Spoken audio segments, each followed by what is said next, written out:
What happens to your body when you drink coffee? It's a question that has sparked curiosity for many, given that coffee is one of the most popular beverages worldwide. From the bustling cafes of Paris to the coffee houses of Istanbul, from the breakfast tables in America to the espresso bars in Italy, coffee is a cultural cornerstone that brings people together. But it's not just about the taste, the aroma, or even the caffeine kick. There's a much deeper story brewing in your cup. A story that involves your health and, more specifically, your liver. The debate over coffee's health benefits and risks has been percolating for years, with research swinging like a pendulum between praise and caution. So what's the truth? Is coffee a friend or a foe to your health? In the next few minutes, we will dive into the science behind how coffee affects your body and liver. Before we get into the effects, let's understand what's actually in your cup of coffee. That enticing aroma wafting from your coffee mug is a complex blend of over 1,000 chemical compounds. But let's focus on the key players: caffeine, antioxidants, and other essential nutrients. First up is caffeine, the star of the show. It's a natural stimulant most commonly found in tea, coffee, and cacao plants. It works by stimulating the brain and central nervous system, helping you stay alert and preventing the onset of tiredness. A single cup of coffee can contain anywhere from 95 to 200 milligrams of caffeine, depending on the bean type and brew method. Next, we have antioxidants. These are substances that can prevent or slow damage to cells caused by free radicals, unstable molecules that the body produces as a reaction to environmental and other pressures. Coffee is a significant source of antioxidants, and for some people, it's the largest source in their diet. This is because coffee contains high levels of several powerful antioxidants, including hydrocinamic acids and polyphenols. Then there are the nutrients. Each cup of coffee contains small amounts of vitamins and minerals that are essential for your health. These include B2, B3, and B5 vitamins, manganese, and potassium. While the amounts may be small, they can add up if you drink more than 1 cup of coffee per day. Lastly, it's worth mentioning that coffee also contains water, and depending on your brew method, it can contribute to your daily hydration needs. However, due to its caffeine content and diuretic properties, coffee shouldn't be your primary source of hydration. So, your cup of coffee is more than just a wake-up call. It's a complex mix of substances that can affect your body in numerous ways. Whether it's the caffeine jolting you awake, the antioxidants fighting off harmful free radicals, or the nutrients contributing to your daily dietary needs, there's a lot going on in that humble cup of joe. Now let's see how these components interact with your body. So you sip your coffee, it goes down your throat, then what? Well, it's an interesting journey. The coffee travels through your esophagus and lands into your stomach. Here, it's broken down into its key components, including caffeine, one of the main active ingredients. The stomach lining absorbs these components, and they're then carried into your bloodstream. The caffeine in coffee doesn't just stay in your stomach. It begins to circulate throughout your body, reaching peak levels in your blood anywhere between 30 minutes to 2 hours after consumption. Now here's the exciting part. As caffeine reaches your brain, it has a stimulating effect on your central nervous system. It blocks a neurotransmitter called adenosine, which is responsible for signaling our bodies to feel tired. When adenosine is blocked, other neurotransmitters like dopamine and norepinephrine can increase their activity, leading to heightened alertness, better concentration, and even a mood lift. But that's not all. Coffee also triggers the release of adrenaline, the fight-or-flight hormone. This stimulates your heart to beat faster, your breathing to become more rapid, and your liver to release more sugar into your bloodstream for energy.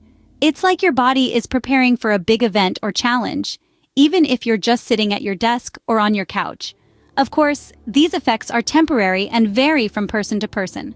Factors like your body's tolerance to caffeine, your overall health, and even your genetic makeup can influence how you respond to coffee. So, in the short term, coffee can give you a quick energy boost, improve your mood, and enhance your cognitive function. But remember, these are temporary effects. The energy boost will eventually wear off, and you may even experience a caffeine crash, where you feel more tired than before. But what about the long-term effects, and specifically on the liver? Let's find out. The liver is a vital organ with many functions, so how does coffee come into play? Well, it turns out that coffee might be a liver's best friend. Multiple studies have shown a link between coffee consumption and a lower risk of liver diseases. We're talking about conditions like cirrhosis, a disease characterized by scarring of the liver, and liver cancer, one of the deadliest forms of cancer worldwide. One study found that people who drank 3 or more cups of coffee a day had a 40% lower risk of developing liver cancer. That's right, 40%. Another study found that for every 2 cups of coffee consumed per day, the risk of death from cirrhosis dropped by a whopping 66%. But how does coffee achieve this? Well, scientists think it might be due to coffee's anti-inflammatory and anti-fibrotic effects.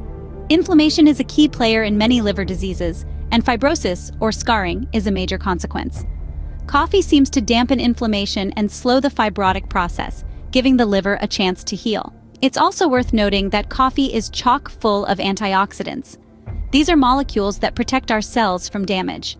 The liver, being the body's detox center, is particularly vulnerable to damage from toxins. So these antioxidants can potentially shield the liver from harm. Now you might be wondering, does it matter if the coffee is decaf or regular? Well, studies suggest that both types of coffee might offer some protective benefits. However, it appears that caffeinated coffee might have a slight edge when it comes to liver health.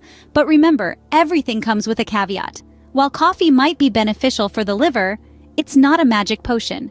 It doesn't erase the effects of a bad diet or the damage caused by excessive alcohol consumption. So, while you enjoy your cup of joe, also remember to maintain a balanced diet, exercise regularly, and limit your alcohol intake for optimal liver health. But remember, everything comes with a caveat. So, is coffee a magic potion for liver health? Let's delve into this. Like many things in life, coffee and its impact on our health is all about balance and moderation. While studies have indeed pointed to some positive correlations between coffee and liver health, it's crucial to remember the key word here: moderation. Picture this, a seesaw. On one side, we have the benefits of coffee, and on the other, the potential risks. It's all about keeping this seesaw balanced. Drinking coffee in moderation can potentially contribute to a healthier liver. However, overconsumption can tip the balance, leading us into a realm of potential health risks. Overconsumption of coffee can lead to issues like sleep disturbances, increased heart rate, and digestive problems. Also, it's important to keep in mind that adding cream, sugar, or flavored syrups to your coffee can rack up the calories and impact your overall health negatively. Remember, it's not just about the coffee, but what you put in it too. Let's also consider individual health status and genetic makeup. Our bodies are unique, and so is the way we metabolize coffee. Some people might be fast metabolizers, which allows them to enjoy several cups of coffee a day without adverse effects. On the other hand, slow metabolizers might feel jittery or anxious after just 1 cup. Moreover, while coffee might have some protective effects on the liver, it should not be viewed as a panacea. If you have a pre-existing liver condition, it's crucial to consult your healthcare provider about your coffee consumption. And let's not forget, a healthy liver is not just about what we drink, but also about our overall lifestyle. A balanced diet, regular physical activity, moderate alcohol intake, and avoiding tobacco use also play a huge role in maintaining liver health. In conclusion, coffee can be a part of a healthy lifestyle, but it's not a cure-all. It's like a friend who can give you a boost when you need it, but relying on it too much might just tip the balance. So enjoy your cup of joe, but remember, moderation is key. As we've seen, coffee isn't just a delicious beverage. It's an intricate blend of antioxidants, stimulants, and other compounds, all working together in a ballet within our bodies. Each sip we take can have effects both subtle and profound, from the immediate jolt of caffeine waking us up to the long-term benefits of reduced liver disease risk. But let's not forget that coffee can also have its drawbacks. It can disrupt sleep, increase heart rate, and cause digestive discomfort. That's why it's crucial to find that sweet spot of balance. Too much of anything can turn from beneficial to harmful, and coffee is no exception. Just as important is listening to your own body. Everyone reacts differently to coffee, so it's important to be mindful of your own reactions. Be aware of how your body feels and adjust your coffee intake accordingly.